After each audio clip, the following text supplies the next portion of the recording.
The story is crazy. No one can deny it. And considering where he is at Yankee Stadium in New York, the mecca of everything, obviously this guy gets a ton of play. I, however, am not willing to sit here and suggest to anyone that this guy's Trout. I'm not going to sit here and say this guy's going to finish top 2 in MVP voting 5 of the next 6 years. Right.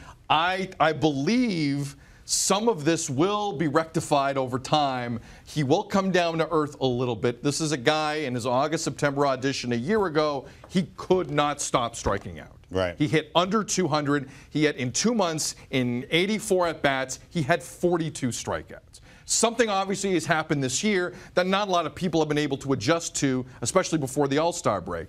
Since then, it's been different. I am not willing to say he's the MVP. I'm not willing to believe that Aaron Judge is going to lead this Yankees team a la Jeter, like some have painted it out to be. I think he's going to come down to earth a little bit, and I think you're going to see it fairly soon because those numbers are not sustainable. It was including his manager who said he has Jeter-like qualities That's to insane. him. I'm sorry. Joe Girardi is one of my favorite managers in baseball. It's one of the dumbest things I've ever heard in my life. Jeter-like qualities. Really? Yeah, he has that kind of leadership that he can help people. But when you say Jeter, that's Hall of Fame 3,000 hits, 5 World Series. Like, that's crazy. There's certain names that can't be thrown around. It can't. Like Jeter or Gretzky or play-by-play guys, Tim McAuliffe. You can't hit that level. You can't hit that level. That is true. He is on pace to break. Here's the deal. When he struggled, he struck out a lot. He struck out a lot in July. In fact, he struck out 39 times, matching the Yankees' record for strikeouts in a calendar month, equaling his own record, which was set in June. His own record. But he also hits prodigious home runs and does it in New York City, so you're bound to have oversized hype for the guy. It can be both. At the same time, he can be a superstar and overrated because that happens in New York, right? Oh, absolutely. Like he could be a legit all-star each and every year. He's 25 years old already, and still be overhyped in New York because of what he does and what he. Obviously, chicks dig the long ball. Right. When you do the long ball in New York, you get a little bit of love, and you get a little bit more love for doing everything in New York. But I expect that from the media. I'm not moved at all if the media says something as crazy as, yeah, he has Jeter-like qualities. Yeah. When guys inside the game do it, either I'm way off the mark or everyone's drinking the same Kool-Aid and I'm stunned by that. Because, Joe, you're just not manager of the Yankees without realizing not to overhype I know exactly, everything. I think right? I know exactly what he was doing. And the part of that, the only part that I'll give him is that I don't think that he foresaw what this season was going to be for the Yankees. And this came at the start of the season when he said he had Jeter-like qualities. And I think maybe he was trying to hype up something just in case they weren't that good. You know what I mean?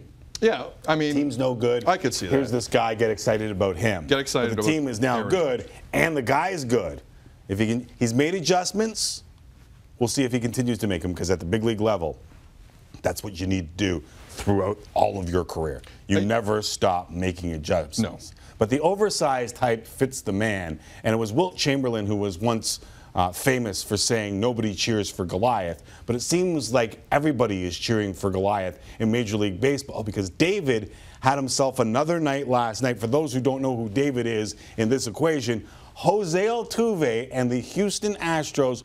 Altuve MVP right now, deserves more credit right now. How many of those two statements do you agree with? Let me tell you something. People are on Aaron Judge's jock, and Jose Altuve's jock may be way smaller than Aaron Judge's. But I am so all over Jose Altuve's jock. Size doesn't matter to me. Yeah. All right? That guy has been unbelievable. Let's ignore everything I just said. That guy's been unbelievable this season for a team that now is missing George Springer, for a team that's now missing Carlos Correa. And he started to heat up in July when Correa left with the wrist injury out 6 to 8 weeks. No Dallas Keuchel. Lance McCullers Jr. is okay. He's not a Cy Young guy. Like, there are some things right now with this Astros team. They have a cushion in the division, but you could see a slide coming. Jose Altuve, that's when he took off. Yeah. He said, guys, get on my extremely small back. I will carry you all the way to something. Yeah, he's dragging toes while he's carrying them on his back, but he's doing it. Oh, and it hurts, man. He's taking Advil. Yeah. It's not easy. I could see Altuve right now, in my mind, being more of an MVP candidate in the American League than Aaron Judge. And their WARs are incredible, obviously. It's going to be close. But you can't deny what that little guy is doing in Houston right now. I think That's hands crazy. down. I know that the New York media will make it a little bit closer than it needs to be, but I think hands down, if you are unbiased, Jose Altuve is your MVP in the American League.